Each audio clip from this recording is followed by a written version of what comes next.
Hi, so being inspired by my core beliefs work, my sense of self work, and all the things I've been doing recently, I wanted to do a video on unhealthy coping mechanisms or defense mechanisms. So, unhealthy coping strategies and defense mechanisms. So, I would like to talk about 15 of them, 15 unhealthy coping mechanisms. The first one is denial, the second one is repression. These are the most important because these show up somewhere or the other in all the rest of the defense mechanisms and the coping strategies that we use. To a certain extent, they can actually work for us some of the time, but when we take that to an extreme, then it becomes harmful for us and it becomes self-defeating, becomes a self-fulfilling prophecy in itself as well. So the first is denial. So denial can be described as evade processing or experiencing difficult emotions by denying, suppressing, blocking the unpleasant event or situation.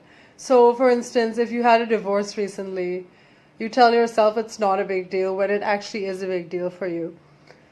Then there is, so you're denying its impact and significance and you're trying to block it in your brain so you don't feel the negative events associated with that and all the mental sort of burden of that you don't want to just experience right now.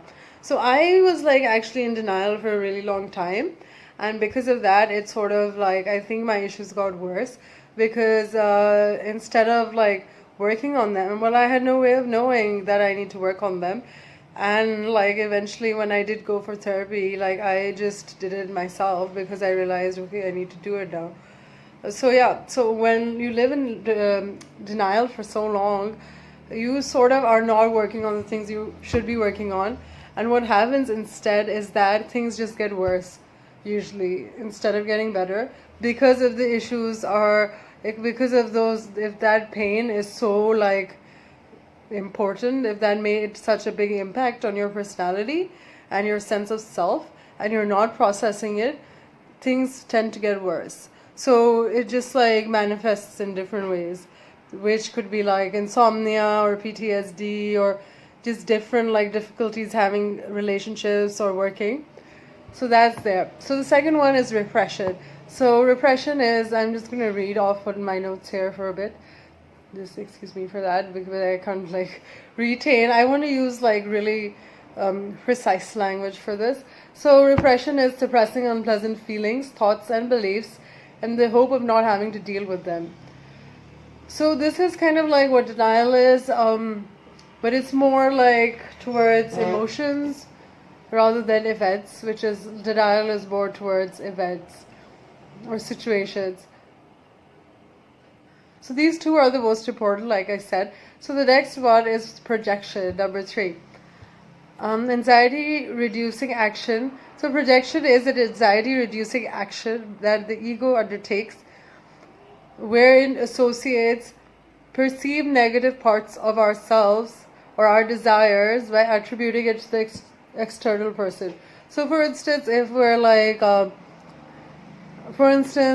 we want to actually be money minded, but we're not doing it because we feel ashamed of it and that it's not okay to be money minded. If we see someone else being money minded, that part of ourselves that we are suppressing, we're going to associate with him, and without realizing that we have that tendency, that is a desire, we actually go into oh, this person is so bad, they're so evil, how could they do this? This is and you take this moral superior ground where you're I'm better than this person because clearly they're really doing messed up stuff.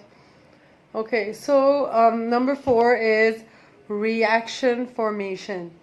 So these are instincts and urges from the subconscious or the unconscious versus the ego, and the self is tricked into engaging in these patterns of behavior that are different from what the original sort of thing was, which means it's they're the manifestation of those symptoms are in direct conflict with what the original problem was.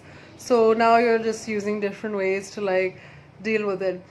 So one thing that came to mind for me here was that for a lot of people who are like sexual abuse survivors, they were sexually abused as children.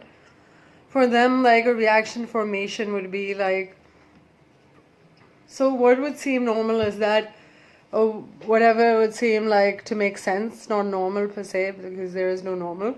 What would seem to make sense is that because these people are so traumatized by the sexual abuse that they would want to stay away from it. But instead, a lot of people become hypersexualized as a result of it. So they feel like this is how they're regaining control of themselves and their sexuality and their bodies. And that is just like, it seems like it's the opposite of what someone would want who's been in that situation. But that is how they are reacting to it. And that is how they are manifesting themselves in the world. And that is also how they're dealing with their trauma in whatever way they can, whether it's healthy or unhealthy. And then the fifth one is fixation. So when the ego or self, instead of maturing, remains stunted at one psychological stage of growth when abuse happens. Next stage of growth is too difficult to process because of limited healthy modeling or environment. So this may manifest through compulsive smoking, eating, sex, to get unresolved needs at that stage of development met. So we, rather than like advancing to the next stage, as is the normal way of developmental personality, the way our personality is supposed to develop, instead of that, we actually like one part of ourselves remains stunted at a younger age, whereas the rest of us grows up, and that part remains within us, and then it manifests itself in fixations like smoking and all of these things we do to feel better about ourselves in the moment. Okay, the number 6 one is displacement. So when people channel their non-desirable, unacceptable instincts towards new or different people and things, so that the original instinct remains hidden. But they get their payoff while deceiving the ego. So they channel their unacceptable instincts towards new or different things. So for instance, if they think being empathic is, for instance, not a good way to survive, so they think it's not acceptable, so they channel it towards different people. So instead of accepting that this is what I think, they just direct that urge towards someone else instead of actually acknowledging it within themselves that this is what I want, this is what I am. That's what they do. So number 6 is displacement, when people channel their non-desirable, unacceptable instincts towards... I just read this. Number 7, splitting. Seeing primary, caretaker, or attachment source as all good or all bad, without reconciling negative and positive parts, switching between one or the other. So I find that people with BPD do splitting a lot. And the reason I think is because BPD is... it just develops at the stage when you're pretty young and you're not able to really see the world in gray. So you just, when someone does something horrible to you, you sort of, there's this sort of paradox going on where you think you're bad, but also you're making the other person bad. So you can feel like, I'm okay, I'm not terrible, I didn't do anything wrong.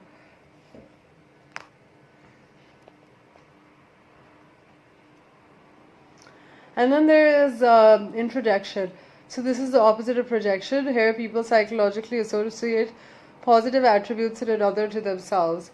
So for instance, kids introject parts of personalities of their primary caregivers. Instead of choosing their own moral ground, ethical dispositions and beliefs, they opt in for their parents' beliefs or the way they do things, thereby diverting feelings of defectiveness, worthlessness about the self. So basically, instead of becoming their own person, they just kind of take on and start mirroring their parents or doing things the way they did it, because their true self feels really defective and worthless to them. So for people they admire, usually or just subconsciously as well, they basically take on those things, and that is introjection. So number 9 is regression. During stressful times, our self may regress to some developmental stage of our younger self, going back to safer, more tried and tested patterns of behavior attachment. So if we have like a really stressful event, we can just regress to when we were 10 years old or some other point in our life. Usually it's when something traumatic happened that we regress to that point, because that was when our developmental growth got stunted or it got diverted into an unhealthy direction. And then there, number 10 is rationalization, reframing reality when presented with new evidence. So these are somewhat better in terms of like rationalization can be better because it can help us sort of process reality in a different way by having a new interpretation of it.